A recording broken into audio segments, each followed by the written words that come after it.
தெய்வத்தாலாகாதெனினும் முயற்சிதன் மெய்வருத்த கூலி தரும் பிறப்புக்கும் எல்லா உயிருக்கும்.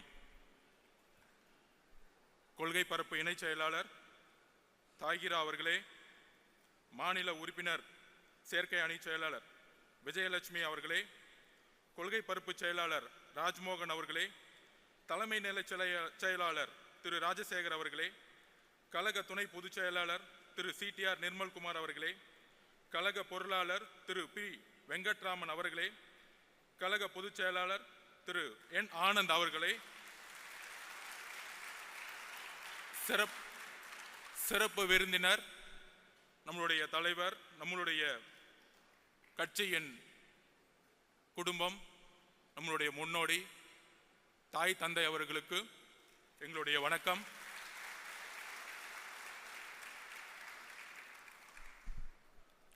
தோழர்களே, கட்சியினுடைய மாநில மாவட்ட நிர்வாகிகள் அனைவருக்கும் வணக்கம். தலைவர் அவர்கள் நம்ம நிறைய கோரிக்கைகளை நிறைவேற்றணும். இன்று வரையும் மக்களால் கட்சியால் பாசமுடன் அழைத்த நம்மளுடைய தளபதியை இனி வெற்றி தலைவர் என்று ஒரே குரலுடன் அந்த தளபதி பட்டத்தை இந்த பொதுக்குழுவில் இழந்து வெற்றி தலைவராக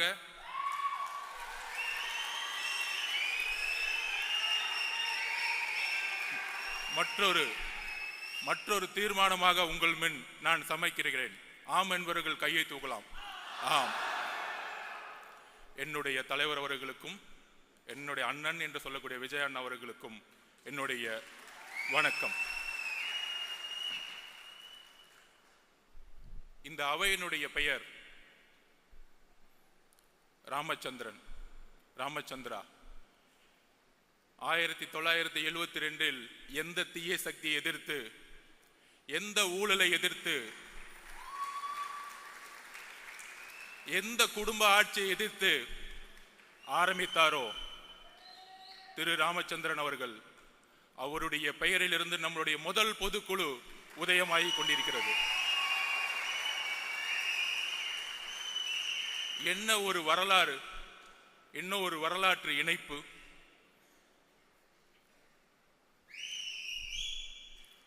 என்ன விமர்சனம் ஒர்க் அவுட் பண்றாங்க. கட்சியுடைய உட்கட்டமைப்பு எந்த அளவிற்கு இந்த 2 மாதங்களில் தலைவர் அவர்களுடைய மேற்பார்வையில், இங்க இருக்கக்கூடிய எல்லாருடைய மாநில நிர்வாகிகளுடைய பார்வையில் சுமார் 2,75,000 பொறுப்பாளர்களை நியமித்து, ஒவ்வொரு நியமமும் தலைவருடைய அனுமதியுடன் நியமித்து,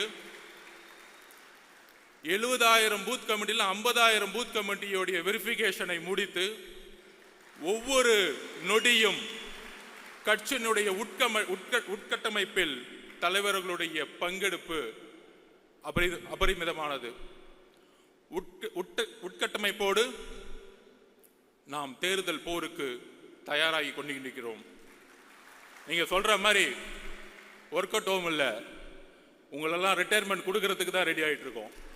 உங்களுடைய 70 வருஷ அரசியல், உங்களுடைய ஒட்டுமொத்த மன்னராட்சி, குடும்ப ஆட்சி, 40 வருஷமா வேட்பாளர்னா இந்த அமைச்சர் பெரிய ஆளு, இந்த அமைச்சர் நிறைய செல்வாக்கு, நிறைய காசு வச்சிருக்கார், இந்த ஊழல் அரசியல் அமைச்சர்களையும் ஊழல் குடும்பத்தையும் தூக்கி எறிவதற்காக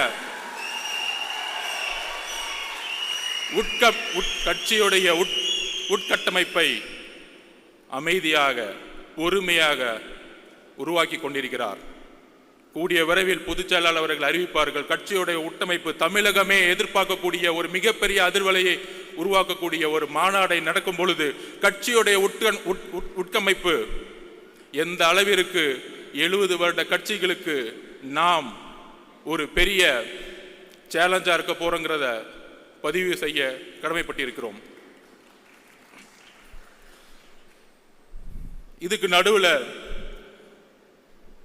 எப்ப நம்மளுடைய போராட்டம் தொடர்ந்தாலும், மாநில அரசுடைய ஜனநாயகத்துக்கு எதிரான போராட்டமாக இருந்தாலும், ஒன்றிய அரசினுடைய தமிழர்களுக்கு எதிரான கொள்கைகளாக இருந்தாலும் போராடும் பொழுது ஒரு நெரேட்டிவை செட் பண்ணிட்டு இருக்காங்க. ஒரு கருத்தை உருவாக்கிட்டே இருப்பாங்க. அதை நான் இங்க பதிவு பண்ண நினைக்கிறேன். அண்ணா யூனிவர்சிட்டியில் ஒரு மிகப்பெரிய பாலியல் பிரச்சனை உருவானது. இன்றைக்கு இருந்த ஆளும் கட்சி அதை மூடி மறைக்க பார்த்தாங்க. நம்மளுடைய தலைவர் ஸ்டேட்மெண்ட் வந்த பிறகுதான் தமிழகம் முழுவதும் எங்கே சார் என்கின்ற குரல் ஒலித்தது. ஒவ்வொரு பிரச்சனைக்கும் ஒவ்வொரு வினாடியும் குரல் கொடுக்கக்கூடிய இயக்கம். அப்படி குரல் கொடுத்துட்டு நம்மளுடைய ஒரே குறிக்கோள், நம்மளுடைய மாநாட்டில் தலைவர் அவர்களும் ஒட்டுமொத்த கட்சியும் ஒரு ஒரு அஜெண்டாவை ஃபிக்ஸ் பண்ணார்.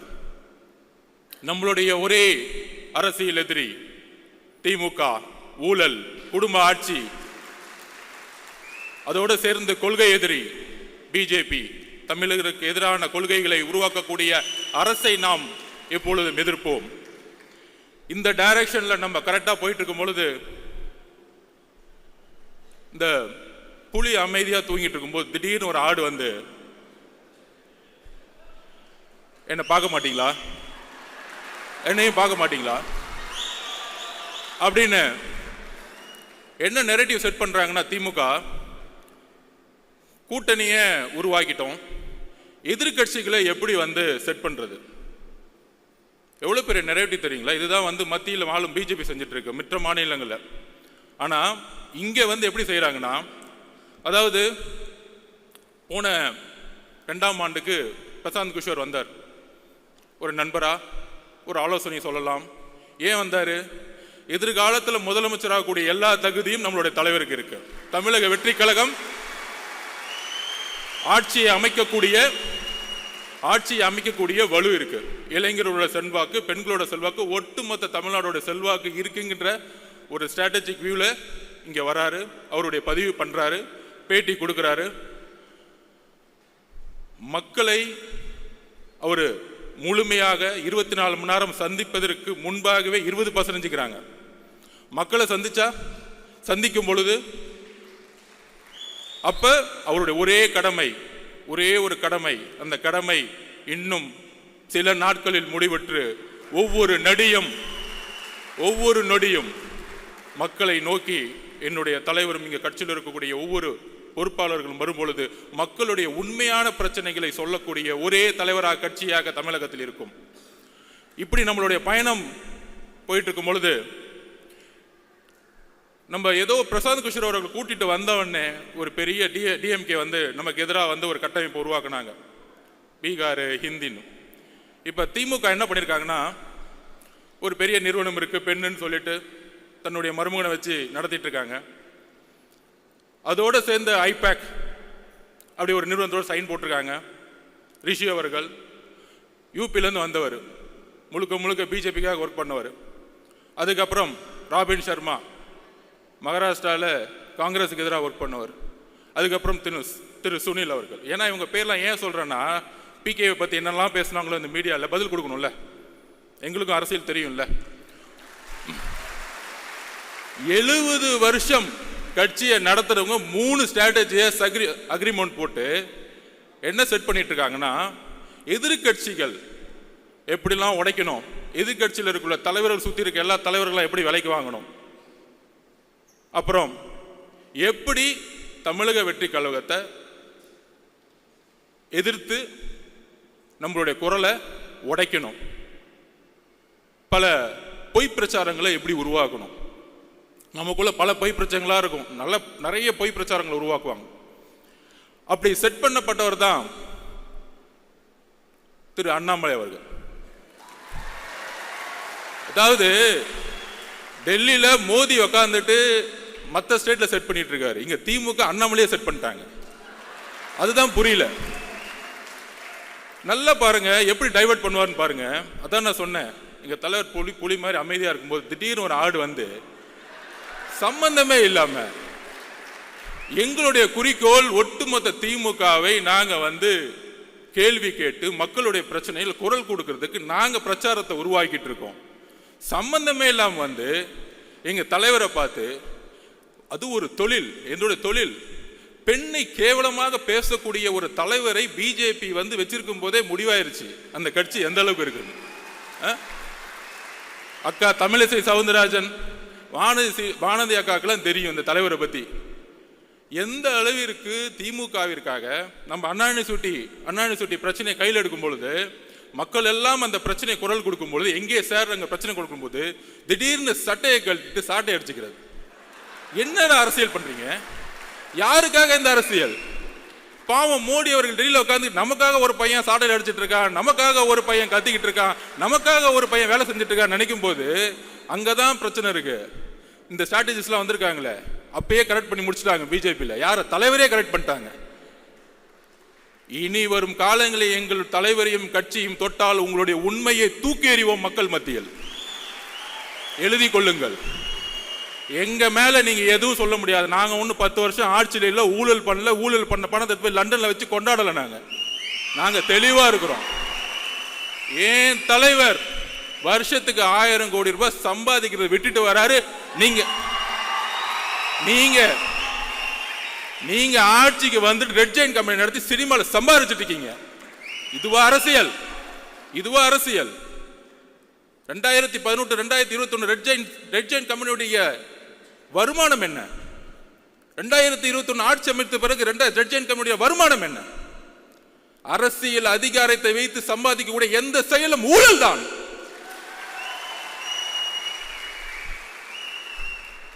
நியாயமாக ஒரு நாள் ஷூட்டிங்க்கு கிட்டத்தட்ட 1000 பேர் வந்து ஒர்க் பண்ணிட்டு 15 மணி நேரம் 12 மணி நேரம் ஒரு நடிகர் நடிகைகள் வேலை செய்து மக்களுக்காக இருக்கக்கூடிய ஒரு ப்ரொஃபஷனல், அந்த ப்ரொஃபஷனலை இழிவுபடுத்தி எம்ஜிஆர் அவர்களை எந்த அளவுக்கு நீங்க 72 to 72 நீங்கள் வந்து இழிவு செய்தீர்களோ, அதனால தான் நீங்க எம்ஜிஆர் இறக்க மறையும் நீங்க வீட்டில் உட்காந்துட்டு இருந்தீங்க. நீங்க ஒர்க் அவுட் ஹோம்ல உட்காந்துட்டு இருந்தீங்க. 2 மாசம் பொறுமையா உட்கார்ந்து கட்சியோட உட்கட்டமைப்பை வந்து உருவாக்கிட்டு இருக்காரு. எதற்காக? ரிட்டையர்மெண்ட் கொடுக்கறதுக்காக. உங்களுடைய ஒட்டுமொத்த அமைச்சரவையும் ரிட்டையர்மெண்ட்டுக்கு ரெடி ஆகிக்கோங்க. போதும், உங்களுடைய அரசியல் போதும். பார்த்து பார்த்து பார்த்து பார்த்து என்ன இளைஞர்கள் கூட்டம் இருக்கும். ஆமா, பொதுக்குழு ஃபுல்லா இளைஞர் கூட்டம். 1949 அண்ணா உருவாக்கிய போது இளைஞர்கள் மட்டும்தான் கட்சியில் இருந்தாங்க. உங்களுடைய தந்தை கலைஞர் கருணாநிதி 42 வயசுல முதலமைச்சர் ஆனாரு. அவர் மட்டும் இளைஞர் இல்லையா? இளைஞர்கள் கூட்டம் இந்த 2026 புதிய முடிவு எடுக்கும். ஒட்டுமொத்த தமிழ்நாடு மாற்றங்களை உருவாக்கும். ஸோ திமுகவோட அஜெண்டா படி இன்னைக்கு பிஜேபியோட அண்ணாமலையும் செட் பண்ணி முடிச்சுட்டாங்க. நீங்க திடீர்னு நாளைக்கு ஏன் திருப்பி வந்து அண்ணாமலை திடீர்னு வந்து ஒரு பிரச்சாரம் வைக்கும் போது நம்ம போய் அவர் திட்ட வேணாம். அதாவது கட்சியை உட்டமைக்கும் போது நான் கேட்டேன், அதோடைய ஸ்ட்ரக்சரை கேட்கும் போது நான் சொன்னேன் பொதுச்செயலாளர்கிட்ட, அந்த ஐடி விங் எப்படி இருக்கும் அப்படின்னு கேட்டேன். இந்த அண்ணாமலை அவர்கள் பேசின உடனே உலகம் ஃபுல்லா ஐடி விங் இருக்கு. கட்சி நாடு இந்தியா மட்டும் இல்ல, உலகம் ஃபுல்லா ஐடி விங்க வந்து தலைவர் அவர்கள் உருவாக்கி வச்சிருக்கிறாரு. ஐடி விங்க போட்டு கொஞ்சம் கண்ட்ரோல் பண்றதுக்காக தான் ஐடி விங் இருக்கணுமே தவிர திமுக மாதிரி ஒரு 300 பேரை போட்டு யாரா திட்டலாம், ஒரு 200 ரூபா கொடுத்துட்டு யாருக்கு லைக் போடலாம், அப்பான்னு சொன்ன உடனே வந்து ட்ரெண்டிங் எப்படி உருவாக்கலாம், இந்த செட்டிங் வேலைலாம் எங்களுக்கு கிடையவே கிடையாது. சொன்ன அடுத்த செகண்ட் 2 நாள்ல கண்டென்ட்டும் கொடுக்க வேணாம், இதை செய்யுங்கன்னு சொல்ல வேணாம், அடுத்த செகண்ட் அவங்க எடுத்து போடுறாங்க டேட்டாவை. இத பாருங்க, நீங்க சொன்னதுக்கு இது பதில். நான் பொதுச்செயலாளர் சொல்ல, அண்ணே கொஞ்சம் கண்ட்ரோல் பண்ணுங்கண்ணே, போதுண்ணே விட்டுருங்கண்ணே, பாவண்ணே எவ்வளவுதான் பிரியாணி போடுவீங்க, போதும். அதனால திரு அண்ணாமலை அவர்களே, உங்களுடைய பிரதமர் மோடி அவர்களுக்கு உண்மையாக இருங்கள், உங்களுடைய தலைவர் அவர்களுக்கு உண்மையா இருக்கு. அதனாலதான் எந்த மீட்டிங்னாலும் கூப்பிடறதே இல்லை, அடுத்த நாள் கூப்பிடுறாங்க மீட்டிங் கூப்பிட்டா. கட்சியோடைய தலைவரை வந்து மீட்டிங்லேயே வச்சுக்கிறது இல்லை. ஸோ உங்க கட்சிக்கு பூத் கமிட்டி மீட்டிங்லேயே இல்லை, அதுக்குள்ள ஏன் கட்சியை பார்த்து ஏன் தலைவரை பார்த்து என்ன ஒரு பெண்களை நோக்கிய விமர்சனம். எழுதி வைத்துக் கொள்ளுங்கள், பெண்களை நோக்கிய விமர்சனம் தூக்கி எறியப்படுவார்கள் தமிழக அரசியலில். எழுதி வைத்துக் கொள்ளுங்கள். இதுதான் லாஸ்டா உங்களுக்கு, இதுதான் பதில் எங்களுடைய தோழர்கள். ஏன்னா எங்களுடைய குறிக்கோள் ஆல்ரெடி தலைவர் பிக்ஸ் பண்ணிட்டாரு, திமுக மத்தியில் ஆளும் பிஜேபி. எங்களுடைய குறிக்கோள் ரொம்ப ஸ்ட்ரைட்டா இருக்கு. சும்மா திடீர்னு திமுக செட் பண்ணி தாவேக்கள் குழப்பம், ஜாதி பிரச்சனை, இங்க எங்கப்பா ஜாதி இருக்கு? எங்களுக்குள்ள ஒரு ஜாதியும் கிடையாது. இந்த ஜாதியை உருவாக்குனது நீங்க. 70 வருஷமா திமுக தான் ஜாதியை உருவாக்கி தேர்தல் அரசியல் வச்சிட்டு இருக்கீங்க. யாருக்கு தெரியுதோ? எனக்கு தெரியும். அங்கிருந்தா வந்த வேலை பார்த்துட்டு உடனே கேட்பாங்க, நீங்க அங்கதானே வேலை பார்த்தீங்க? திரு எம்ஜிஆர் அவர்களும் 20 வருஷத்துக்கு மேல அங்கதான் வேலை பார்த்தாரு. உண்மை தெரிஞ்சிருச்சு, வெளியே வந்துட்டாரு. அவ்வளவுதான் சப்ஜெக்ட். எம்ஜிஆர் நடிச்சிருந்தா உட்காந்து கான்ட்ராக்ட் வாங்கிட்டு சம்பாதிச்சுட்டு இருக்கலாமே, ஏன் வெளியே வந்தாரு? அண்ணாவுடைய குறிக்கோளை நிறைவேற்ற முடியல, வெளியே வந்தாரு. ஜெயிச்ச பிறகு அண்ணாவோட குறிக்கோளை நிறைவேற்றினாரு. இன்றைக்கு அண்ணாவுடைய குறிக்கோளையும் பெரியார் அவர்களுடைய குறிக்கோளையும் நிறைவேற்றக்கூடிய ஒரே தலைவர் எங்களுடைய தலைவர். ஒரே கட்சி தமிழக வெற்றியோட கழகம். ஏனென்றால் இன்றைக்கு வரைக்கும் அறிவாலயத்தில் நீங்க பெரியார் போட்டோ வச்சதில்லை, இன்றைக்கு அறிவாலயத்தில் அம்பேத்கர் சிலை நீங்க வச்சதில்லை. நீங்க சமூக நீதி பத்தி பேசிட்டு இருக்கீங்க. என்ன சமூக நீதி? என்ன சமூக நீதி இருக்கு? வேங்கவேல் பிரச்சனைல யாரு தவறு செய்தா அப்படின்னு பார்த்தா, யாரு வந்து தண்ணியை குடிச்சாங்களோ அவங்களே தவறு செஞ்சுட்டாங்க. என்ன ஒரு சட்டம் ஒழுங்கு! வா வா, சூப்பர்! என்ன ஒரு அப்பா! யாராச்சும் போய் கம்ப்ளைண்ட் கொடுத்தா போதும். யாராச்சும் கம்ப்ளைண்ட் கொடுத்தா விசாரணைலாம் கிடையாது, அவங்க மேலேயே பழிய போட்டுரு, கேஸ் முடிஞ்சு, ஃபைல் க்ளோஸ்டு. இதுதான் இன்னைக்கு சட்டம் ஒழுங்கு. ஒரு பெண்ணு போய் பிரச்சனைன்னு சொல்லிட்டு அண்ணா கொடுத்து எஃப்ஐஆர் லீக் பண்ணிரு, அந்த பெண்ணை வந்து கேவலமா பேசட்டும் சமூகம். இதுதான் காவல்துறை. நம்ம காவல்துறையை திட்டுறோம்.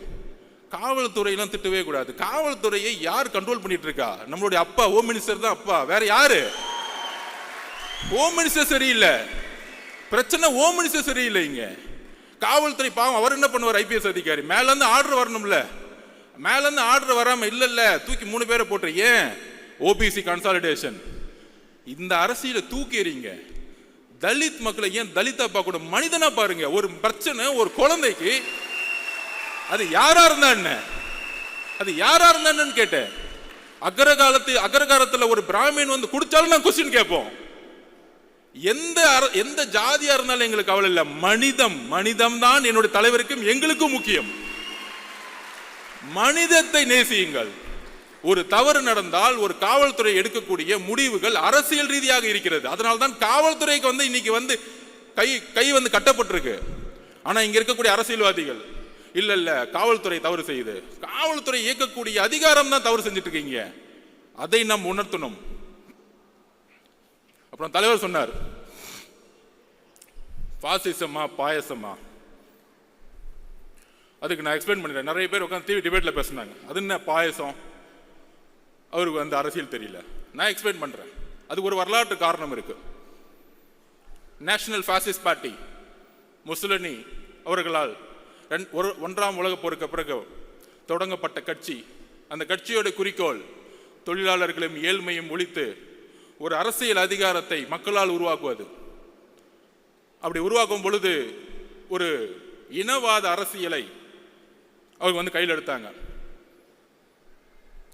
அதே இனவாத அரசியலை பிஜேபி எடுத்து தேர்தல் அரசியலை கையில் எடுக்கும் பொழுது அதற்கு தான் அதன் பெயர் பாசிசம் என்று சொன்னோம். பாயசம் சொன்ன உடனே என்ன நினைச்சிட்டாங்கன்னா, திமுகலாம் பரவாயில்ல, அவர் வந்து நம்மளை வந்து கொஞ்சம் ஸ்வீட்டா தான் திட்டுறாரு, தெரியல, இன்னும் அவ்வளவு அரசியல் அறிவு கிடையாது. 3ஆம் தலைமுறை இல்லை, 3ஆம் தலைமுறை கொஞ்சம் கம்மியாக தான் இருக்கும், அவங்களுக்கு தெரியாது. இவர்கள் எப்படின்னா பாயசம் சொல்லக்கூடாதுன்னா நாசிசம்னு சொல்லணும். அப்பதான் கொஞ்சம் புரியும். ஸ்ட்ரைட்டா ஹிஸ்டரி புரிய வைக்கணும். நாசிசம் எப்படின்னா, பாசிசோடைய முசோலினியோடைய ஒருத்தரை பார்த்து வளர்ந்தார் அந்த காலத்தில். அவர் பேர் தான் ஹிட்லர். அவர் தான் வந்து பாசிசம் உருவாக்குனார். National socialist German labours party. அந்த கட்சியோட பேர் பார்த்தீங்கன்னு வச்சுக்கோங்க, சோசியலிஸ்ட், லேபர், தொழிலாளர்கள் எல்லோரும் சமம் அப்படிலாம் இருக்கும். நம்ம திமுக மாதிரி ஆஹா எவ்வளோ அழகா இருக்கு. அண்ணா அவர்கள் உருவாக்கி ரொம்ப அழகா இருக்கும். அண்ணா 3ஆவது தலைமுறையில் ஒன்னே ஒன்று தான் ஊழல். சும்மா பேருக்கு வந்து பேசிக்குவோம், ஜனநாயகமே இருக்காது. நம்ம சட்டசபையில் பேசுவாங்கள்ல, நம்ம ராஜ்மோகன் அவர்களை போய் நம்ம எப்படி அவையை வந்து நடத்தினாரு, அவரை வந்து நம்ம வந்து ஸ்பீக்கர் ஆகிடலாம். சட்டசபை பார்த்தீங்கன்னா எப்படி இருக்குன்னா, எதிர்கட்சி தலைவர்கள் பேசுறத காமிக்கிறதே கிடையாது. வேல்முருகன் அண்ணன் பேசினா கூட காமிக்கிறது கிடையாது. ரொம்ப ஓவரா பேசுற. உட்காரு, என்னடா ஜனநாயகம்? சட்டசபையில் பேசினா கூட ஒன்லி முதல்வர் பேசுவார், அங்கேருந்து பேப்பர் வரும், திடீர்னு முழங்குவார், கேமரா அவர் மட்டும் காமிக்கும். எதிர்கட்சி தலைவரை நான் கேட்கிறேன், எதிர்கட்சி தலைவர் சபையிலே இருக்க மாட்டார், வெளியே போயிருப்பாரு, அவரை பார்த்து கேட்டுட்டு இருப்பாரு. 10 மானிய கோரிக்கை ஒரே நாள் நிறைவேற்றப்படும். உங்க அப்பா கலைஞர் காலத்தில் கூட நிறைவேற்ற முடியல, பண்ணதில்லை. எவ்வளவு பெரிய தவறு! மானிய கோரிக்கைங்கிறது ஒவ்வொரு டிபார்ட்மெண்டோடைய ஒரு உயிர் நாடி. ஒவ்வொரு நாளும் மக்கள் அந்த எதிர்கட்சி தலைவர்களும் ஒவ்வொரு உறுப்பினர்களும் ஒவ்வொரு மானியத்தை நோக்கி கல்வி மானியம் இருந்தால் உட்காந்து 2 நாள் டிபேட் பண்ணுவாங்க. ஆனா இன்னைக்கு எப்படி பிஜேபியோடைய பாராளுமன்றம் நடக்குதோ அங்கேயாச்சும் லைவ் போடுறாங்க, இங்க லைவும் கிடையாது. ஆனா இங்கிருந்து எம்பிகள் போய், நம்ம அக்கா கனிமொழி அக்காலாம் போய் ஜனநாயகம் பறிக்கப்படுகிறது, ஜனநாயகம் பறிக்கப்படுங்க, பேச விடல. இங்க என்ன நடக்குது? எல்லாரையும் பேச விடுறீங்களா? எத்தனை நாள் சட்டமன்றம் நடக்குது? மக்களுடைய குரல் வலிகளை நீங்கள் சட்டசபையில் நெருக்கணும்னு நினைக்கிறாங்க. அங்கதான் ஜனநாயகம் இல்லை. சட்டசபையிலே ஜனநாயகம் இல்லைன்னா வீதிகளில் எப்படி ஜனநாயகம் இருக்கும்? இங்க ஜனநாயகமே இல்லை. ஸோ நான் சொல்ல வந்தது என்னன்னா, எப்படி ஹிட்லர் முசோலினி பார்த்து வளர்ந்தாரோ அதே மாதிரி நம்மளுடைய இன்றைய திமுக, அண்ணா இருக்கும்போது திமுக வேற, கொஞ்சம் அடுத்துக்கு அப்புறம் வந்தவங்க வேற. நம்ம கலைஞர் வந்தவொடனே கொஞ்சம் குடும்ப திமுகவை மாத்தினாரு, ஒரு 10 குடும்பம் இருக்கும். இப்ப திமுக அப்படின்னா ஒரே குடும்பம், 10 குடும்பம்லாம் கிடையாது, எல்லாரும் கிளம்பு, எல்லாம் ஒரே குடும்பம் தான். என் பையன், அடுத்தது இன்னொருத்தர் இருக்கார், மருமகன், 2 பேர் தான். மித்த 10 குடும்பம். இதுதான் கலைஞர்கிட்ட இருந்தும் இன்னைக்கு இருக்கக்கூடிய முதல்வருக்கும் உள்ள வித்தியாசமே. அங்க வேணாலும் நல்ல அப்பாவா இருக்கிறார், தமிழகத்திற்கு அப்பாவாக நீங்கள் இல்லை, நீங்கள் இல்லை. கள்ளக்குறிச்சியில் 70 பேர் இறந்தாங்க. 70 பேர் இறக்கும் பொழுது நீங்கள் அங்க போகல. ஏன் போல? எதுக்கு போல? கள்ளக்குறிச்சியில் இறந்தவொடனே ஐஏஎஸ் மாத்துறாங்க, ஐபிஎஸ் மாத்துறாங்க. ஒரு வார்டு கவுன்சிலருக்கு நம்ம ஒரு வீடு கட்டினா நிக்கிறாரு, எனக்கு ஏன்டா கமிஷன் கொடுக்க மாட்டேங்கிற வீடு கட்டுறேன்னு. அப்ப இவ்வளவு பெரிய கலாச்சாரம் காய்ச்சற உங்களுக்கு அந்த துறையோட அமைச்சருக்கு ஒன்றும் தெரியாதான், அங்க இருக்க எம்எல்ஏக்கு ஒன்றும் தெரியாதான், கவுன்சிலருக்கு ஒன்றும் தெரியாதான், ஐஏஎஸ் ஆபீசரை மட்டும் சர்ச் பண்ணு. என்ன ஒரு அரசியல்! விசாரணை கமிஷன் என்னாச்சு? 70 பேர் இறந்தாங்க, என்னாச்சு? எல்லாம் க்ளோஸ், ஃபைல் க்ளோஸ். தமிழக மக்கள் மறந்துடுவாங்க, நம்ம 1000 ரூபாய் கொடுத்துட்டா போதும். அப்புறம் சொல்ற மாதிரி டக்குன்னு பட்ஜெட்டுக்கு அப்புறம் இன்னைக்கு பார்த்தீங்கன்னு வச்சுக்குவாங்க, பட்ஜெட்டுக்கு வெளியே ரூன் போட்டுருவாங்க. தமிழ் மேல நேசிக்கிறாங்களாம், பட்ஜெட்டுக்குள்ள ஒண்ணுமே இருக்காது. அதாவது எப்படி ஒருத்தர் கோடீஸ்வரன் கேட்டா பேரை கோடீஸ்வரன் பேர் வச்சிருங்க, கோடீஸ்வரன் எல்லாம் அந்த மாதிரி தான் ரூன்னு போட்டுட்டாங்க. பட்ஜெட் சிறந்து விளங்கிருச்சு. 5 லட்சம் கோடி லோனு, எல்லா லோனையும் மறைச்சாச்சு, ஆனால் வளர்ந்துருச்சு. ஸோ இந்த மாதிரி பொய் மீடியா செட்டிங்ஸு, அப்புறம் யூடியூப்ல ஒரு 20 பேர் செட்டிங்ஸு, எங்கே பார்த்தாலும் நம்ம திறந்தோம்னா அப்படியே அவங்க மட்டும்தான் தெரியும். இல்லை நடுவில் நம்ம அண்ணாமலை திடீர்னு டைவெர்ட் பண்ணி விடுவார் நம்மளை திட்டின உடனே. ஆனால் இப்போ அவங்களுக்கு பயம் வந்துருச்சு, என்னப்பா நம்மளை கொஸ்டின் கேட்கறதுக்கெல்லாம் ஆளே கிடையாது, இத்தனை நாள் வரைக்கும் ஒருத்தர் வந்துட்டாரு, இவர் எப்படி அடக்கிறது? இவர் மக்கள் பயணத்தில் வரும் பொழுது பேரதிர்வுகளை ஏற்படுத்தும். அவர் கேட்கக்கூடிய ஒவ்வொரு கேள்வியும் மக்கள் மனசில் இருக்கக்கூடிய கேள்வி கேட்கக்கூடிய சிந்தனைகளா மாறும். இதை தான் பயப்படுறோம். அதனாலதான் தமிழக வெற்றி கழகத்தின் மீது கடுமையான எதிர்ப்புகளும், ஆளுங்கட்சி, எதிர்கட்சி, ஒன்றிய கட்சி, எல்லா கட்சி எதிரி. நீங்க யார் கூட சேர்ந்தாலும் சரி, சிங்கிளா மெஜாரிட்டியோட எங்களால ஜெயிக்க முடியும். அதுக்கு சொல்லுவாங்க நிறைய அரசியல் புலிகள், தரவுகள் பார்த்தீங்கன்னா, இல்ல இவ்வளவு பர்சன்டேஜ் தான் இருக்கு, எவ்வளவு பர்சன்டேஜ் தான் இருக்கு அப்படிலாம் செட் பண்ணிட்டு டிஎம்கேக்கு ஃபேவரா எல்லாம் கிளீனா பேசிட்டு இருப்பாங்க. எந்த அளவுக்கு நடிப்புனா, கெட் அவுட் மோடின்னு ஒரு பிரச்சாரத்தை உருவாக்குவாங்க திமுக. எல்லா ஊடகவியலாருக்கும் நான் பதிவு பண்றேன். நமக்கு பார்த்தா தெரியும், நம்ம எல்லாம் ஒன்றிய அரசு பயங்கரமா திமுக தான் இருக்கு. தமிழ்நாட்டில் ஒன்றிய அரசை பிஜேபி எதிர்க்கக்கூடிய ஒரே கட்சி அப்படிங்கிற ஒரு பிரச்சாரத்தை தவிர இந்த 3 எலெக்ஷன் வேற எந்த அஜெண்டா அவங்களுக்கு கிடையாது. எலெக்ஷன்ல ஜெயிக்கிறதுக்கு மட்டும்தான் பிஜேபியை அவங்க எதிர்க்கக்கூடிய ஒரு விஷயம். கெட் அவுட் மோடின்னு இப்போ திடீர்னு ஒரு பிரச்சாரத்தை உருவாக்குவாங்க. ஆனா கெட் அவுட் மோடின்னு சொல்லும்போது மோடி ஊர்லயே இருக்க மாட்டார் தமிழ்நாட்டில். ஆனா மோடி வரும் பொழுது அப்பாவும் பையனும் போயிட்டு வெள்ளை கொடையை பிடிச்சிட்டு இருப்பாங்க அப்படி ஏர்போர்ட்ல. நான் சத்தியமா பார்த்தது இல்லை, மழை பெஞ்சா நம்ம கருப்பு கலர்ல தான் கொடையை பிடிச்சிருப்போம். ஸோ அந்த அளவிற்கு பிஜேபியோட மறைமுகமாக இப்போ அதிமுக போய் சேர்ந்தாங்க, விமர்சனம் வருது, மக்கள் முன்னாடி நிற்கிறாங்க, மக்கள் வந்து ஏற்றுக்கல, அதனால வந்து அதிமுக தோல்வி வருது, பிஜேபினால தோல்வி வருது. ஏன்னா முதல் நாளே முஸ்லீம், கிறிஸ்டியன்ஸ், நம்ம தலித் தோழர்களுடைய ஓட்டு 18% இழந்துருவாங்க பிஜேபி கூட யார் சேர்ந்தாலும். இது எல்லோருக்கும் தெரிந்த அரசியல். அப்போ அட்லீஸ்ட் இந்த மக்கள் முன்னாடி நிற்கிறாங்க, தோல்வியை அக்செப்ட் பண்ணுறாங்க, அவங்க வந்து விமர்சனத்தை எதிர்கொள்கிறாங்க. ஆனால் மிகப்பெரிய ஆபத்து என்ன தெரியுமா? எதிர்க்கிற மாதிரி எதிர்த்துட்டு இங்கே வந்து நாடகம் ஆடிட்டு இருக்காங்க பார்த்தீங்களா, இந்த அண்ணாமலை அவர்கள் கூடயே வச்சுக்கிட்டு. இதுதான் மிகப்பெரிய ஆபத்து. அதனால தான் நம்ம நாசிசம்னு சொல்கிறோம். முசோலினி, ஹிட்லர் 2 பேரும் சேர்ந்துக்கிட்டு ஒரு அரசியலை இங்கே உருவாக்கி கொண்டிருக்கிறார்கள். அந்த அரசியலை தமிழகத்தில் தூக்கி எறியக்கூடிய ஒரே கட்சியாகவும் தலைவராகவும் இருப்பதனால தான் நம்ம மேலே இவ்வளோ பெரிய விமர்சனங்கள் வருது, இவ்வளோ பெரிய விமர்சனங்கள் வருது. அதை நம்ம புரிஞ்சுக்கணும். ஏன்னா இங்கே இருக்க கட்சியில் இருக்கக்கூடிய ஒவ்வொரு நிர்வாகிகளும் அடுத்த 13 மாதங்கள் தேர்தல் பிரச்சாரத்தில் நாம் ஒன்று சேர போகிறோம். உங்களுக்கு கீழே இருக்கக்கூடிய 70,000 பூத் மெம்பர்ஸ் நீங்க தான். இந்த வேர்கள் தான் நம்மளை வந்து சென்ட் ஜார்ஜ் கோட்டையில் தலைவர் அவர்களை உட்கார வைக்க போகுது. இங்க இருக்கக்கூடிய ஒவ்வொரு நிர்வாகிகளும் கடுமையான போராட்டத்திற்கு நம்ம வந்து மனசு வச்சுக்கணும். கடுமையா, கண்டிப்பா எஃப்ஐஆர் போடுவாங்க, மிரட்டுவாங்க, போராட்டம் நடத்தினா அலோவ் பண்ண மாட்டாங்க. அதையும் மீறி இவங்க சொல்றாங்களே, இவர் வந்து களத்துக்கு வர மாட்டேங்கிறாரு, போராட்டம் பண்ண மாட்டேங்கிறாரு. என்ன போராட்டம் பண்ணிட்டு இருக்கீங்க? போராட்டம்னா என்ன பண்ணிட்டு இருக்கீங்க? கமிஷனர்கிட்ட பர்மிஷன் வாங்கி ஒரு இடத்துல போர்டு வச்சுக்கிட்டு 6 மணிக்கு மேல என்ன ஏன் விடலன்னு கேட்கறதா போராட்டம்? இதுவா போராட்டம்? என்ன போராட்டம் தமிழகம் கண்டது? முதலில் சட்ட சீர்திருத்தத்தை, அரசியலமைப்புடைய சட்ட சீர்திருத்தத்தை, ஃபர்ஸ்ட் அமெண்ட்மெண்ட்டை உருவாக்கியது தமிழ்நாடு. இத்தனைக்கும் அன்றைக்கு வந்து அண்ணா அவர்களும் பெரியார் அவர்களும் எந்த அரசியலிலும் முதலமைச்சராக கிடையாது, அதிகாரத்தில் கிடையாது, சமூக நீதிக்காக உருவாக்கிய தமிழ்நாடு. அதுதான் போராட்டம். ஜெயபிரகாஷ் நாராயணன் எமர்ஜென்சிக்கு எதிராக 1977 உருவாக்கினாரே மிகப்பெரிய மக்கள் போராட்டம், அதுதான் போராட்டம்.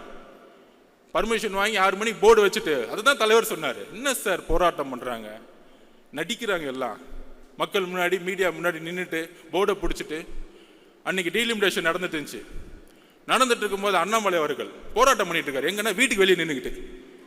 ஏன்னா ரோட்டுக்கு போனால் தூக்கிட்டு போயிடுவாங்க, ஃப்ளைட்டு மிஸ் ஆகிடும். என்ன போராட்டம் இதெல்லாம்? நீங்க என்ன பார்த்து போராட்டம் தெரியுமா? வெயிட் பண்ணுங்க, இன்னும் 2 மாசம் போராட்டம்னா என்னன்னு காமிக்கிறோம். உண்மையான போராட்டத்தை எங்கள் தலைவர் தமிழகத்திற்கு அண்ணாவுக்கு காமிப்பார், ஜெயபிரகாஷ் நாராயண வழியில் காமிப்பார். உண்மையான போராட்டம் என்ன? நாங்கள் உண்மையாக மக்களுக்காக போராட்டத்தை உருவாக்கி கொண்டிருக்கிறோம். நாங்கள் அதை தெளிவா இருக்கிறோம். நடிக்கணும்னு அவர் சொல்றதா எப்பயுமே நம்ம உண்மையா இருப்போம். ஒரே குறிக்கோள் தான், மக்கள்கிட்ட உண்மையா இருப்போம், சமநிலையா இருப்போம். அதை நிர்வாகக்கூடிய ஒரே கழகம் இன்றைக்கு. எல்லாம் காம்ப்ரமைஸே கிடையாது, எல்லா கட்சியும் காம்ப்ரமைஸ். ஒன்னு மணி, ஒன்னு ஊழல், ஒன்னு குடும்பம், சொல்றதுக்கு ஒண்ணுமே இல்லை. விமர்சிக்கவே வேணாம். இனிமேட்டு நம்மளுடைய உரிமை, நம்மளுடைய கடமையை நோக்கி நம்ம போவோம், மக்கள் கிட்ட போவோம். அதுக்கான போராட்ட களத்தை தலைவர் அவர்கள் கட்சியுடைய கட்டமைப்போடு உருவாக்கி கொண்டிருக்கிறார். அதை நாம் நம்புவோம். எல்லாரும் சொல்ற மாதிரி தலைவர்கிட்ட இன்னைக்கு வந்து ஒரு அதிகாரம் கொடுத்துட்டோம். கூட்டணி எதுவா இருந்தாலும் தலைவர் கையில் நம்ம அதிகாரத்தை கொடுத்துட்டோம். அவருக்கு தெரியும் மக்களோட வழியில் நல்ல முடிவு எடுப்பார். அந்த முடிவு 2026 மாற்றத்தை உருவாக்கும்.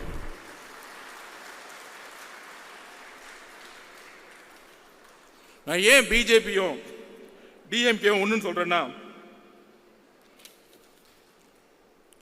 இது கூட்டணி கட்சிகளுக்கு புரியணும். அதை நான் வந்து தரவுகளோட பதிவு பண்றேன். அது உதாரணம் சொல்லணும்ல. ஏதோ ஒரு குற்றச்சாட்டு பண்ணிட்டு நம்ம அப்படியே கிளம்பிட்டோம். எதா இருந்தாலும் ஃபேக்ட் இருக்கணும். தலைவர் சொல்லுவாரு ஃபேக்ட் இருக்கணும், தெளிவு இருக்கணும். அதுக்கு நான் பதிவு பண்றேன். 2014 ஜெயலலிதா மேடம் வந்து இந்தியா முழுவதும் பிஜேபியோட அலை இருந்துச்சு. ஆனா மேடம் ஜெயலலிதா ஒரு செட் பண்ணாங்க, மோதியா லேடியா, தேர்ந்தெடுத்த தலைவி, தமிழகத்தினுடைய தலைவி. அதோடைய நெரேட்டிவ் தான் 19 திமுக கையில் எடுத்தாங்க. மதவாதத்திற்கு எதிரான அரசியல் அதை கையில் எடுத்தாங்க. கடுமையான ஒரு பிரச்சாரம் மூலம் மிகப்பெரிய வெற்றி. அந்த வெற்றி அப்ப திமுக ஒன்று சொன்னாங்க, திரு ராகுல் காந்தி அவர்கள் பிரதம மந்திரி வேட்பாளர், அவர்தான் எதிர்காலத்தில் இந்தியாவை வழிநடத்த முடியும். திமுக அதற்கு ஒரு மனதாக குரல் கொடுக்கிறோம். வெஸ்ட் பெங்காலையும் போய் சொன்னார். ஆனா ஜெயிச்சுட்டு வந்த பிறகு 2021 என்ன செட்டிங் நடந்துச்சு டெல்லியில? இந்தியா அலைன்ஸ் உருவாக்குனாங்க. நீங்க இப்ப யோசிச்சு பாருங்க. 2004 நான் ஸ்டூடெண்டா இருக்கும்போது கலைஞர் வந்து ஒரு கூட்டணியை உருவாக்குவார். சோனியா காந்தி மேடத்தை வச்சு ஒரு பெரிய அலைன்ஸை தீவுத்தொடரில் மீட்டிங் போட்டு ஜனநாயகத்துக்கு எதிரான குரலை உருவாக்கிறோம்னு சொல்லிட்டு ஃபர்ஸ்ட் மீட்டிங் தமிழ்நாடு தான் உருவாக்கும். இந்தியாவுடைய ஒட்டுமொத்த கூட்டணியும் யாங்கிருந்து உருவாங்கன்னா தமிழ்நாட்டிலிருந்து உருவாக்குவாங்க. பிரதம மந்திரி தேர்ந்தெடுக்கக்கூடிய வலிமையை தமிழ்நாட்டிலிருந்து உருவாக்குவாங்க. அப்படி உருவாக்கும் பொழுது 2021 அப்புறம் அவர் வழியில் வந்தேன்னு சொல்றவங்க 2021 அப்புறம் அமைதியாயிட்டாங்க. அதாவது இங்கிருந்து கத்திட்டு இருப்பாங்க, நாங்கள் பிஜேபி எதிர்க்கிறோம், மதவாதத்தை எதிர்க்கிறோம், மோடி எதிர்க்கிறோம். ஏன்? ஓட் பேங்காக. இப்படி எதிர்த்தா முஸ்லிம் தோழர்களும் கிறிஸ்துவ தோழர்களும் தலித் தோழர்களும் ஓட்டு போட்டுருவாங்க. இங்க தான் ஒரு பொய் இருக்குன்னு நான் சொல்றேன். நீங்க என்ன நரேட்டிவ் செட் பண்ண, அந்த நரேட்டிவ் நான் உடைக்கிறேன். ஏன் உடைக்கிறோம் அப்படின்னா 21 அப்புறம் தமிழகத்தில் விசிகே ஒரு இந்தியா அலைன்ஸ் மீட்டிங்கை திருச்சி நடத்தினாங்க, வெல்லும் ஜனநாயகம்னு. ஏன் திமுக தலைமையில இந்தியாவோட அலைன்ஸ் மீட்டிங்கை தைரியமா பிஜேபிக்கு எதிராக நீங்க நடத்தல?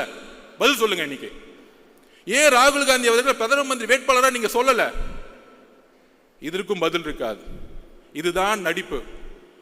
சோ மேல நாங்க வந்து ராகுல் காந்திக்கு வந்து பிரதம மந்திரி வேட்பாளராக நாங்க சொல்ல மாட்டோம். இங்க வந்து ஒரு எதிரியை உருவாக்குவாங்க. பிஜேபி, அண்ணாமலை. கேமரா டெய்லியும் பாத்தீங்கன்னா அண்ணாமலை சுத்தி இருக்கும், திமுகவை சுத்தி இருக்கும். திமுகவை எதிர்க்கக்கூடியவங்க யாரு? 5% இருக்கக்கூடிய பிஜேபி. இன்னொரு மித்த கட்சியெல்லாம் அமைதி பண்ணிட்டாங்க. அக்கா சொல்றாங்க 4% மேல தாண்டாது அப்படின்னு. ஸோ அக்கா சொல்றதை கேட்டுக்கலாம். அப்ப டெய்லி மீடியால என்ன தெரியும்? இவர் கத்துவாரு, இவங்க பதில் கொடுப்பாங்க. திடீர்னு இருமொழிகள். அண்ணா சொன்னார் ஒரே தட்டி, தமிழகத்தில் இருமொழி கொள்கை எப்பொழுதும் இருக்கும், அதுவரை நான் ஆட்சி செய்து கொண்டிருக்கிறேன். இது நீங்க காப்பாத்தல, அண்ணா உருவாக்கிட்டாரு. டீலிமிட்டேஷன் புரோகிராம் கொண்டு வருவாங்க, உடனே பிஜேபி ஏத்து நிற்கும், ஆமான்னு சொல்ல இவங்க நிற்கும். இந்த அரசியலை நம்ம கண்ணு முன்னாடி மீடியா செட்டிங்கோட பார்க்கவே வச்சுட்டு இருக்காங்க. அப்ப என்ன நினைப்போம்? ஓகே, மதவாதத்தை எதிர்க்கிறதுக்கு இன்னைக்கு திமுக மட்டும்தான் இருக்கு. ஸோ மதவாதத்தை இருக்கக்கூடிய கூட்டணி கட்சிகள் இன்றைக்கு இருக்கக்கூடிய திமுக செய்யக்கூடிய ஊழல், அமைச்சர்கள் செய்யக்கூடிய ஊழல், குடும்பம் செய்யக்கூடிய ஊழல், பாலிசியோடைய ஃபெயிலியர்ஸ், தலித் மக்களுடைய எதிர்ப்பு, ஜாதி அரசியல், இதெல்லாம் ஓரமா வச்சுக்கிட்டு டெய்லியும் மீட்டிங்ல மதவாத அரசியலை நாங்கள் மதவாத அரசியல் தமிழகத்தில் நம்ம தூக்கி எறிஞ்சிட்டோம். 4 எலெக்ஷன் தோத்துட்டாங்க. வரக்கூடிய 2026 தேர்தல் உங்களுடைய ஊழல் ஆட்சியை எப்படி எம்ஜிஆர் அவர்கள் தீய சக்தியை தூக்கி எறிந்து ஊழலற்ற ஆட்சி உருவாக்கணும்னு நினைச்சாரோ அந்த குறிக்கோளை இன்றைக்கு கூட்டணி கட்சிகள் இழப்பதனால் என்ன பிரச்சனை வரும்னு சொல்லிடுறேன். மக்களுடைய அன்றாட பிரச்சனையை இழந்திருக்கக்கூடிய கட்சிகள் தன்னுடைய இருப்பிடத்தை இழக்கும் பொழுது இங்கு பிஜேபி வளரக்கூடிய சூழ்நிலையை திமுக உருவாக்கி கொண்டிருக்கிறது. அது ஒரே ஒரு உதாரணம் சொல்லிடுறேன். திரு வைகோ அவர்கள் சிறந்த பேச்சாளர், தமிழ் தேசியத்துக்காக மிகப்பெரிய பேசுவார். ஆனால் கூட்டணி கட்சியை எப்படி ஹேண்டில் பண்ணாங்க? 2021 நம்ம தலைவர் சொன்னாரு, அதிகார பகிர்வு. ஏன்? எல்லோரும் சமமாக நினைக்கக்கூடிய சிந்தனை இருப்பதனால் அதிகார பகிர்வுன்னு சொன்னாரு. வேற எதுவும் கிடையாது. நம்ம கூட வரவங்க எல்லாருக்கும் அதிகாரம் கொடுக்கணும். அதிகாரம் கொடுக்கும் பொழுது அந்த அதிகாரம் பரவலாக்கும் பொழுது மக்களுடைய முன்னேற்றம் இருக்கும். திரு வைகோ அவர்களை எப்படி காலி பண்ணாங்க தெரியுமா? 6 தொகுதி கொடுத்துட்டு டிஎம்கே சிம்பிள் நிக்க வச்சுட்டாங்க. இன்னைக்கு வைகோ அவர்களுக்கு சட்டசபையில் மெம்பர்ஸே கிடையாது. கடைசியில் அவருடைய மகன் ஒரு அமைச்சர் முன்னாடி கண் கலங்கி அழுகுறார், நான் சொந்த சிம்பிள் தான் நிற்பேன் அப்படின்னு. இதுதான் உங்களுடைய கூட்டணியுடைய அடக்குமுறை, இதுதான் சர்வாதிகாரம், இதுதான் நாசிசம், இதுதான் ஹிட்லர். ஜனநாயகம் பேசிக்கொண்டு ஹிட்லர் எப்படி ஆட்சியை பிடித்த பிறகு ஒரு டிக்டேட்டர்ஷிப்பை அரசை உருவாக்கினாரோ, ஜனநாயகத்தை பேசி ஆட்சிக்கு வந்தவுடன் வெறும் பிஜேபி எதிர்ப்பு என்ற ஒற்றை காரணத்தை வைத்து நீங்கள் தொடர்ந்து 3 தேர்தலில் வென்று கொண்டு அதை உடைக்கக்கூடிய ஒரே சக்தி எங்களுடைய கட்சி தலைவரும் தாவேக்காவும் தான். அதற்கான பயம்தான் எங்கள் மீது பல தரப்பட்ட விமர்சனங்கள். அந்த நாடகத்தன்மையோட நான் ஒரு கொஸ்டின் கேட்கிறேன் கூட்டணி கட்சிகளுக்கு. தமிழகத்தினுடைய பிரச்சனைகளை ஏன் குரல் கொடுக்க கூட்டணி கட்சிகள் இன்று அமைதியாக இருக்கிறது. அமைதியாக இருக்கும் பொழுது மக்களுடைய உணர்வு எப்படி வெஸ்ட் பெங்கால்ல கம்யூனிஸ்ட் தோழர்கள் அமைதியாக இருக்கும் பொழுது எப்படி பிஜேபி 2ஆம் இடத்துக்கு வந்ததோ அதே போல திமுக பிஜேபி வளர்க்கிறதுக்கான எல்லா வேலைகளையும் செய்து கொண்டிருக்கிறது. டெல்லியில மேல செட்டிங் பண்ணிக்கிட்டு இங்க எதிர்க்கிற மாதிரி எதிர்க்கிறது. ஏன்னா அவங்களுக்கு முதலமைச்சர் ஆகணும், தான் பையனை உட்கார வைக்கணும், அவ்வளவுதான் அஜெண்டா, வேற ஒன்றும் கிடையாது. டீலிமிட்டேஷன் மீட்டிங் நடத்தினாங்களே, பாவம் முதலமைச்சர்கள்லாம் வந்துட்டாங்க. அண்ணா அக்கா வழிமொழிறாங்க, தம்பி பேசுறாரு, அப்பா பேசுறாரு. என்ன குடும்ப மீட்டிங்? பேசாம ஒரு பர்த்டே ஃபங்க்ஷன் வச்சிடலாமே. டீலிமிட்டேஷன் மீட்டிங்கா இல்ல பிறந்த நாள் விழாவாது? ஸோ அந்த அளவிற்கு அரசியலை எந்த அளவிற்கு மக்கள் முன்னாடியும் தன்னுடைய மீடியாவுடைய பலத்தினாலும் நாங்கள் தான் ஒரு டிக்டேட்டர்ஷிப், நாங்கள் தான் ஜனநாயகவாதி சொல்லக்கூடிய ஒரு போலி ஜனநாயகவாதிகள், தன்னுடைய ஊழலை மறைப்பதற்கான போலி ஜனநாயகவாதிகள். எப்படி நான் காங்கிரஸை பார்த்து கேட்டணும், ஏன் 2024 ராகுல் காந்தி அவர்களை பிரதம மந்திரியாக நீங்கள் முன்னிலைப்படுத்தவில்லை? தமிழக காங்கிரஸ் தொண்டர்கள் இதை யோசிக்க வேண்டும். மேல இருக்கிற 1-2 பேரை செட் பண்ணிட்டு அதுவல்ல காங்கிரஸ். தமிழக காங்கிரஸ் உடைய தொண்டர்களுடைய உணர்வு காமராஜ் ஆட்சியை உருவாக்க வேண்டும். இதை ஏன் செய்யவில்லை? காங்கிரஸ் தொண்டர்கள் இதை கேள்வி கேட்க வேண்டும். அதற்கு அப்புறம் நம்ம சிபிஐ சிபிஎம் கம்யூனிஸ்ட் தோழர்கள் என்ன ஒரு அடக்குமுறை. சாம்சங் தொழிலாளர்கள் போராட்டம், அண்ணா சவுந்தரராஜன் அரெஸ்ட் பண்றாங்க. யாரு? கூட்டணி கட்சியில் இருக்கக்கூடிய ஒரு தோழரை அரெஸ்ட் பண்றாங்க. டாஸ்மார்க்ல பூட்டு போடும்போது எஃப்ஐஆர் போடுறாங்க. ஆனா கேட்கறது இல்லை. அதுதான் சிபிஐ தோழர்களிடம் நான் கேட்கிறேன், கம்யூனிஸ்ட் தோழர்களிடம் கேட்கிறேன், ஏன் நீங்கள் குரல் கொடுக்க மாட்டேங்கிறீர்கள்? எதற்காக கேட்டா பிஜேபி வந்துடும். பிஜேபியை மக்கள் தொடை தெரிந்து விட்டார்கள். அதை நாம் நம்புவோம், அதை நாம் நம்புவோம். மக்களுக்கான உண்மையான அதிகாரத்தை உருவாக்கக்கூடிய அரசியலை உருவாக்குவோம். நாங்க ஏன் உங்களை விமர்சிக்க மாட்டேங்கிறோம்னா, நீங்க 40 வருஷமா மக்களுக்காக போராடி போராடி தியாகம் பண்ண தலைவர்கள் நாங்க வந்து உங்களுக்காக பேசிட்டு இருக்கோம். எங்களுடைய எதிர்ப்பு ஊழல்வாதிகளுக்காக. இதுக்காக கூட்டணிக்காக அர்ஜுன் பேசுறாரு. நோ, பிஜேபி உள்ள விடாம இருக்குன்னா பிசிகே இருக்கணும், கம்யூனிஸ்ட் இருக்கணும், காங்கிரஸ் இருக்கணும். நாங்கள் உண்மையாக முழக்கமிடுகிறோம். அரஸ்ட் பண்ணிட்டு ஜனநாயகத்தை குரலை உடைச்சிட்டு அதுல அமைச்சரை மீட்டிங்ல அமைச்சர் பேசுறாரு. தஞ்சாவூர்ல தான் இருக்கிறார் இண்டஸ்ட்ரி, அவர் ஒரு பண்ணையாரு. 10 மணி நேரம் மீட்டிங் போகுது. மீடியால பேசுறது பாருங்க, எவ்வளவு பெரிய அவமானம் கூட்டணி கட்சிகளுக்கு. 10 மணி நேரம் மீட்டிங் பேசுறாரு. மீட்டிங் முடிச்சுட்டு வெளியே வந்த உடனே அந்த அமைச்சர் சொல்றாரு, நாங்க 10 மணி நேரம் பேசிட்டு இருக்கோம், இவங்க எதுக்காக வந்து பேசிட்டே இருக்காங்கன்னு தெரியல. டேய் அறிவு கட்டவங்களே, அவங்க என்ன கேட்கிறாங்க? தொழிற்சங்கம் உருவாக்க வேண்டும். ஏன் உருவாக்கணும்? தமிழகத்தில் 53% சர்வீஸ் இண்டஸ்ட்ரி, சேவைத்துறை, 34% உற்பத்தி துறை, 13% வேளாண்மை துறை. 3 துறைகளும் லேபர்ஸ் டிபார்ட்மெண்டா மாறி இருக்கு. ஒட்டுமொத்தமாக தொழிலாளர்கள் நிறைந்த தமிழ்நாடாக இன்னைக்கு மாறி இருக்கு. அப்ப தொழிலாளர்களுக்கான சட்டத்தை யார் உருவாக்குவா? புதுசா பாண்டட் லேபர் சிஸ்டத்துல வந்து 3000 8000 சம்பளத்துக்கு நீங்க வேலைக்கு அனுப்புறது ஒரு பெரிய விஷயமா? அப்படியே பொருளாதாரத்தை உருவாக்க முடியும்? அப்ப கம்யூனிஸ்ட் தோழர்கள் போராடுறாங்க. இந்திய அரசியல் சாசனத்தோடைய உரிமை தொழிற்சங்கத்தை உருவாக்க வேண்டும். தலைவரிடம் கோரிக்கை வைக்கிறேன், இனி நாம் தொழிற்சங்கத்தை தமிழகம் முழுவதும் உருவாக்குவோம். உங்களுடைய பெயருக்காக, நம்மளுடைய கட்சிக்காக தொழிற்சங்கத்தை மிகப்பெரிய உருவாக்குவோம்.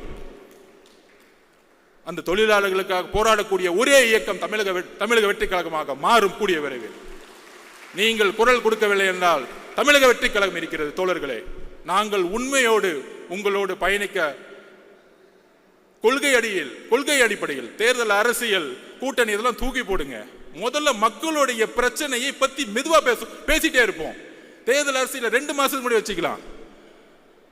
அந்த பிரச்சனையை பேசக்கூடிய தலைவரையும் மக்களையும் தான் மக்கள் தேர்ந்தெடுப்பார்கள். எழுதி வைத்துக் கொள்ளுங்கள்.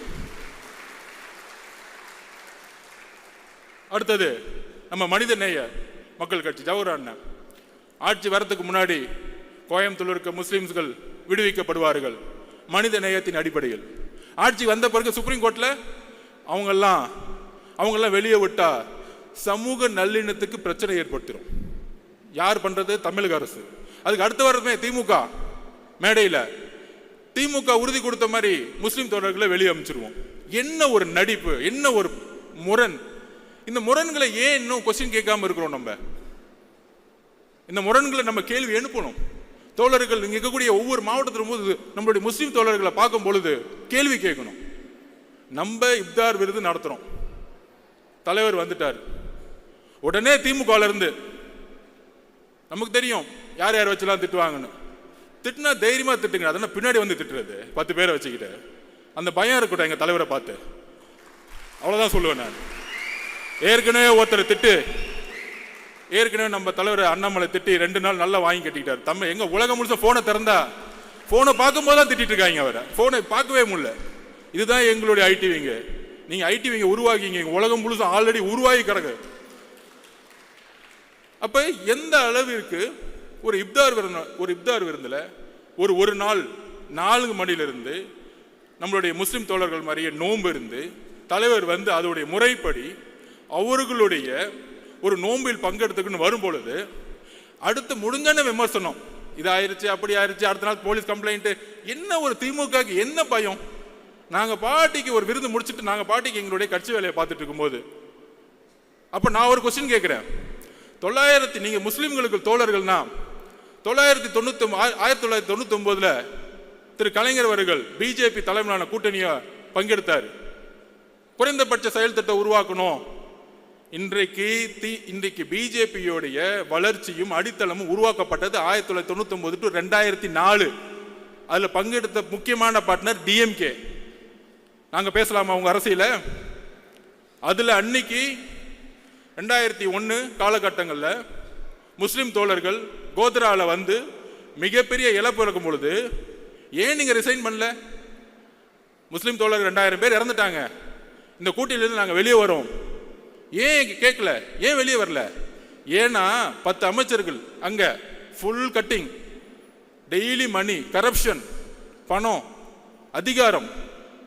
இந்த முஸ்லிமுடைய தோழமை, கிறிஸ்துவ தோழமை எல்லாம் தலைவர் சொன்ன மாதிரி கபட நாடகம். நாடகத்தோடைய கட்டமைப்பு. எங்களுடைய தலைவரும் கட்சியும் உணர்வு பூர்வமாக 234 தொகுதியிலும் இன்னைக்கு நோன்பு இருந்துட்டு இருக்காங்க. அதுக்கான அழைப்பை கொடுத்துட்டு இருக்காங்க.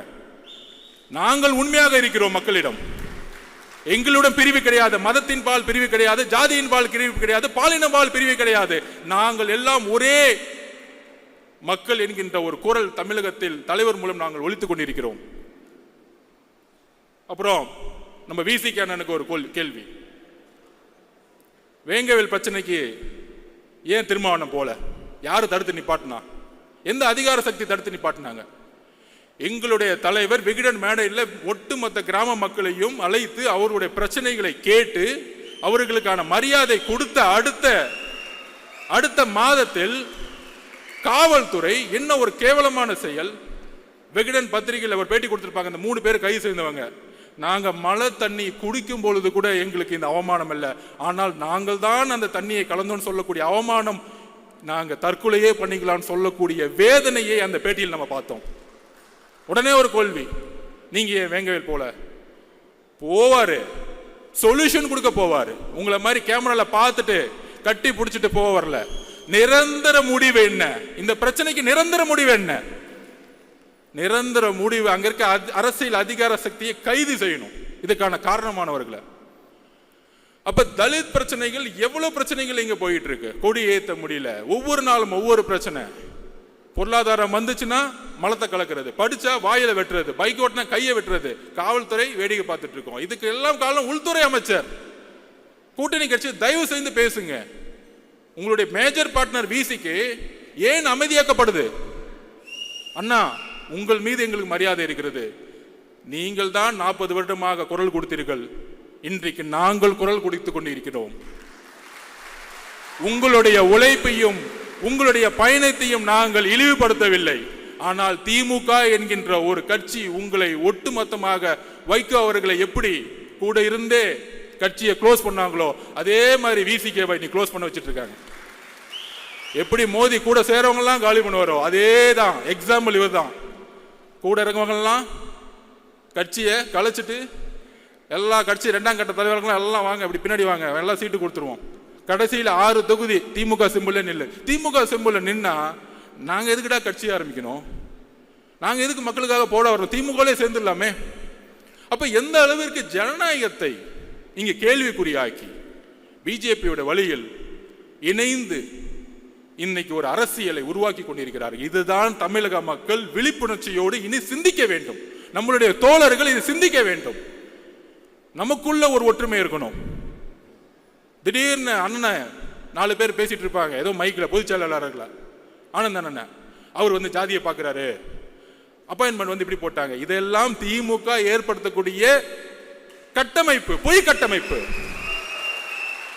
எப்படி ஹிட்லர் அவர்கள் கோயபிள்ஸை உருவாக்கினாரோ அதே மாதிரி இங்க 20-30 கோயபிள்ஸை உருவாக்கி யூடியூப்ல பேசிட்டு இருப்பாங்க, டிவியில பேசிட்டு இருப்பாங்க. இந்த கோயபிள்ஸை உடைக்கிறதுக்கு 2ஆம் உலக போர் அப்போ தெரியும். இந்த பக்கம் பிரிட்டிஷ் சண்டை போட்டு இருப்பாங்க, இந்த பக்கம் ஹிட்லர் முசோலினி சண்டை போட்டு இருப்பாங்க. ஆனா அமைதியா ஒரு சக்தி இருக்கும், அதுதான் அமெரிக்கா. அமைதியா கட்டமைப்பு உருவாக்கி ஒரு நியூக்ளியர் வெப்பனை ரெடி பண்ணி அமைதியா பார்த்துட்டே இருப்பாங்க. திடீர்னு வந்து ஜப்பான் மேல ஒரு நியூக்ளியர் வெப்பனை போடுவாங்க, அதோட வார் க்ளோஸ்ட். இன்னைக்கு உலகத்தோடைய நம்பர் 1 அமெரிக்கா. பிரிட்டிஷும் கிடையாது, ஜெர்மனும் கிடையாது, பிரான்சும் கிடையாது. அந்த நியூக்ளியர் வெப்பன் தான் எங்களுடைய தலைவர். அமைதியா இருக்கிறன்னா ஒரு பெரிய செயல் திட்டம் உருவாகிட்டு இருக்கு. நீங்க ரிட்டையர்மெண்ட்டுக்கு ரெடி ஆகிட்டு இருக்கீங்க, அடுத்து சிறை போறதுக்கு ரெடி ஆகிட்டு இருக்கீங்க. காவல்துறை எப்படி கிளீன் பண்ணணும், பொதுப்பணித்துறை எப்படி கிளீன் பண்ணணும், பெண்களுக்கான பாதுகாப்பை எப்படி உருவாக்கணும், இந்த தலித் மக்களுக்கான பாதுகாப்பை எப்படி உருவாக்கணும், முஸ்லிம் தோழர்களுக்கும் கிறிஸ்துவ தோழர்களுக்கும் பாதுகாப்பு மட்டுமல்ல வளர்ச்சி எப்படி உருவாக்கணும். இந்த பாதுகாப்பு வார்த்தையெல்லாம் விடுங்க, உண்மையான வளர்ச்சி. எத்தனை முஸ்லிம்ஸ்கள் இன்னைக்கு வந்து தலித் மக்கள் வந்து இன்னைக்கு வந்து ஒரு பிசினஸ் மேனா இருக்கிறாங்க, எத்தனை பேர் இருக்கிறாங்க பொருளாதாரத்தில் உயர்ந்து. இதுதான் 70 வருஷமா இவன் கட்டமைக்கக்கூடிய வளர்ச்சி. இவங்க சொல்லுவாங்க ஜாதி 100 உடனே பேசுவாங்க, ஜாதி 1000 வருஷமா இருக்கு, இதை உடனே எப்படி ஒழிக்க சொல்லலாம் திமுக பார்த்து. அதே காலகட்டத்தில் நம்பூதிரிபாடு அவர்கள் அரசியலை மாற்றினார். காங்கிரஸ் இல்லாத முதலமைச்சர், அதற்கப்புறம் அண்ணா. நம்பூதிரிபாடு அவர்களால் உருவாக்கிய கம்யூனிஸ்ட் கட்சி இன்றைக்கு ஜாதியின் கட்டமைப்பில் உருவாக்கிய தேர்தல் அரசியலை ஒழிச்சிருக்கு. இன்னைக்கு கம்யூனிஸ்ட் பார்ட்டி இன்னைக்கு கேரளாவில் ஒழிச்சிருக்கிறாங்க. தோழர்னு சொல்லக்கூடிய 20 வயசு பெண்ணை கூட இன்னைக்கு எம்எல்ஏ ஆக்குறாங்க, மினிஸ்டர் ஆக்குறாங்க. ஆனா தமிழகத்தில் நடந்துட்டு இருக்கா? பேசிக்குவாங்க, அங்க யாருப்பா இருக்கிறா? அங்க 60% நம்பால் தான்ப்பா இருக்கிறாங்க. இன்னும் நம்பால் எல்லாருமே நம்பால் தான்ப்பா. என் தலைவரை பொறுத்த வரைக்கும் எல்லாமே நம்பால் தான். தோழர்களே, தலைவருடைய குறிக்கோள் இங்க இருக்கக்கூடிய எல்லோரையும் ஒரே, இங்க ஆதவ அர்ஜுனாவும் சரி, அர்ஜுனாவும் ஆனந்தனும் சரி, எல்லோரும் ஒரே குரல் தான், ஒரே பார்வை தான். நமக்குள்ள அந்த ஒற்றுமை இருக்கு. அதிகாரம்லாம் கிடையாது. என்னுடைய வேலையை நான் செஞ்சுட்டு இருக்கேன். இங்க ஒவ்வொருத்தரும் அவருடைய வேலையை நாம் இணைப்பின் மூலம் உருவாக்கும் பொழுது மிகப்பெரிய அரசியல் சக்தியை உருவாக்கும். இதுதான் அண்ணா வலியுறுத்தினார். அண்ணா அப்படிதான் ஜெயிச்சார். இவங்க சொல்றாங்க அது எப்படி நீங்க ஜெயிச்சிருங்க, 1 வருஷம் தானே ஆச்சு, அப்படிலாம் பேசுவாங்க. நான் அதுக்கு ஒரு உதாரணம் சொல்றேன். 1971 எலெக்ஷன் வந்துச்சு. 1967 அண்ணா அவர்கள் வெற்றி பெற்று இறந்த பிறகு முதல் தேர்தல் எம்ஜிஆர் அவர்களுடைய துணையுடன், மாவட்ட செயலாளர் கட்சியுடைய துணையுடன் இவர் வந்து முதலமைச்சர் ஆறாரு. எலெக்ஷனை வந்து முன்னாடியே வைக்கிறாங்க, பின்னாடி வைக்க வேணாம், 1 வருஷம் முன்னாடியே வைக்கிறாங்க. 1971 எலெக்ஷன் நடந்துச்சு. எம்ஜிஆர் அவர்களுடைய போராட்டம், எம்ஜிஆர் அவர்களுடைய பிரச்சாரம், கட்சியுடைய ஒட்டுமொத்த பொதுக்குழு, மாவட்ட செயலாளர் கட்டமைப்பு எல்லாம் திமுக கிட்ட இருக்கு, கலைஞரிடம் இருக்கிறது. பணம் இருக்கு, முதலமைச்சர், ஆட்சி அதிகாரம். நீங்க சொல்லக்கூடிய 1949 இருந்து அண்ணா அவர்கள் உருவாக்கிய கட்டமைப்பை கலைஞர் கையில் வச்சுட்டு இருக்கார். எவ்வளவு பெரிய சக்தி! கலைஞரும் ஒரு இளைஞர், எவ்வளவு பெரிய சக்தி! இந்த சக்தியை ஒரு துரோகத்தின் அடிப்படையில் எம்ஜிஆர் அவர்களை வெளியே அனுப்புறாங்க. எம்ஜிஆர் வெளியே வரும்போது எந்த மாவட்ட செயலாளரும் கூட கிடையாது, கட்சியுடைய கட்டமைப்பு கிடையாது. தோழர்களை இதுதான் நீங்க புரிஞ்சுக்கணும். கட்சி கட்டமைப்பு கிடையாது, பெரிய பணபலம் கிடையாது. ஆனால் எம்ஜிஆர் அவர்கள் 1977 ஜெயிச்சு இறக்கும் வரைக்கும் ஜெயிச்சுட்டே இருந்தார். அதுக்கான காரணம் தெரியுமா? கலைஞரிடம் கட்டமைப்பு, பணபலம், அதிகாரம், காவல்துறை எல்லாம் இருந்துச்சு. ஆனா வெற்றி பெற்றதுக்கு காரணம், எம்ஜிஆருக்கான காரணம் ஒன்னே ஒண்ணுதான். எம்ஜிஆரிடம் உண்மை இருந்தது, கலைஞர்களிடம் அநீதி இருந்தது. மக்கள் உண்மையை நம்பினார்கள், மக்கள் உண்மையை நம்பினார்கள். அதனாலதான் நீங்க சொல்லக்கூடிய 45%, 30%. 1971 கலைஞர் எடுத்த பர்சன்டேஜ் என்ன தெரியுமா? 48%. 184 தொகுதி, கூட்டணி சேர்ந்து 203 தொகுதி. இத்தனை மிகப்பெரிய வெற்றியை இன்றைய வரைக்கும் எந்த தலைவர் பெற்றது கிடையாது. எம்ஜிஆருடன் சேர்ந்திருந்ததால், துரோகத்தால் அந்த வெற்றியை 1977 இழந்தார். அப்ப கலைஞரும் திமுகவும் அடைந்த, அண்ணா உருவாக்கிய கட்டமைப்போடு திமுக ஏற்பட்ட ஓட் பேங்க் என்ன தெரியுமா? 24%. 48% எப்படி 24% குறைந்தது? ஏனென்றால் மக்கள் உங்களிடம் உண்மை என்பதை புரிந்து கொள்ளும் பொழுது 24% மக்கள் வெளியேறி உண்மையான தலைவரிடம் இணைந்தார்கள். அப்படி உண்மையாக மக்கள் நம்மளுடைய தலைவரிடம் இணையக்கூடிய காலம் 2026. இதுதான் நான் உதாரணமா சொல்றேன். இந்த உதாரணம், இந்த கணக்கெடுப்பு, இன்னுமேட்டு கணக்கெடுப்பு பேசக்கூடிய புலிகளுக்கு பதில் இதுதான். இந்த புலிகளுக்கு எல்லாம் பதில் சொல்ல வேணாம். அது புலிகள் இல்லை, எலிகள், திமுகவுடைய எலிகள். நிறைய எலிகளை விட்டுருக்காங்க. அது கண்டுக்கூடாது. நம்ம டிவியை பார்க்கறத விட்டுட்டு நம்ம பயணத்தை நம்மளுடைய களத்துக்கு தைரியமா சொல்லுவோம். நீங்கள் தான் இந்த நாட்டின் மன்னர்கள் மாதிரி. நாம் வெற்றி பெறும் பொழுது மன்னர் குடும்பம் அகற்றப்பட்டு நாம் மன்னர்களாக உருவாக்கக்கூடிய தலைவரை நாம் உருவாக்கி இருக்கிறோம். அதே மாதிரி அடுத்த ஒரு விஷயம், நம்ம எல்லாம் மனசை உடைக்கிறதுக்கு எல்லாம் பேசிக்குவாங்க.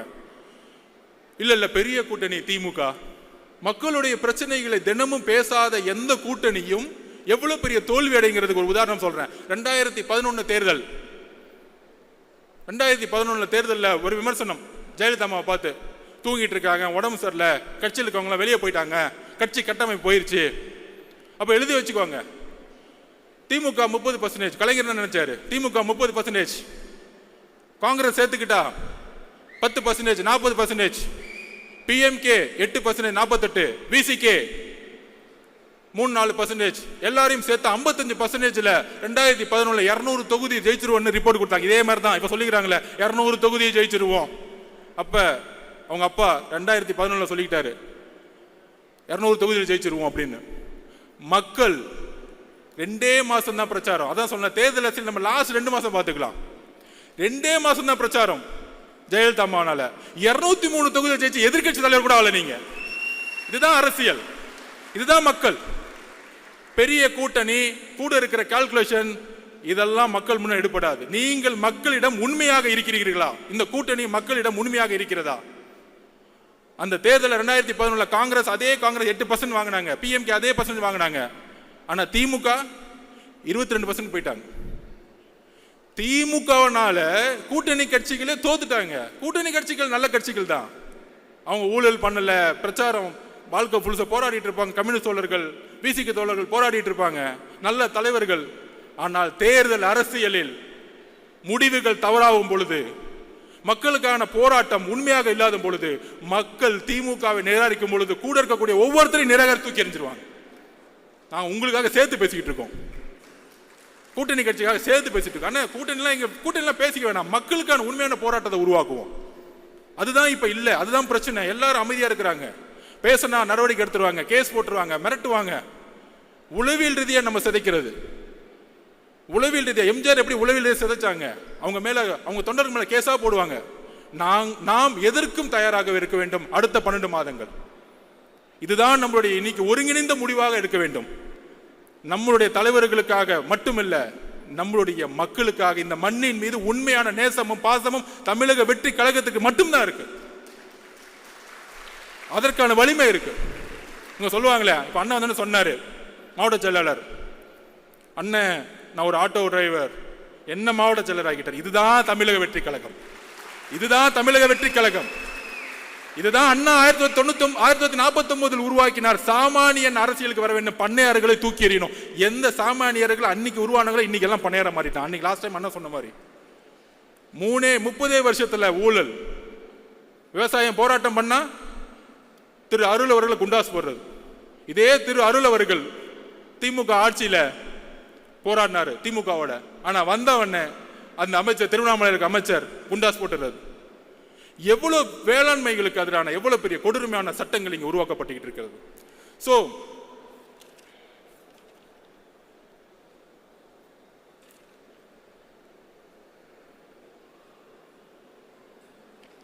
விமர்சனம்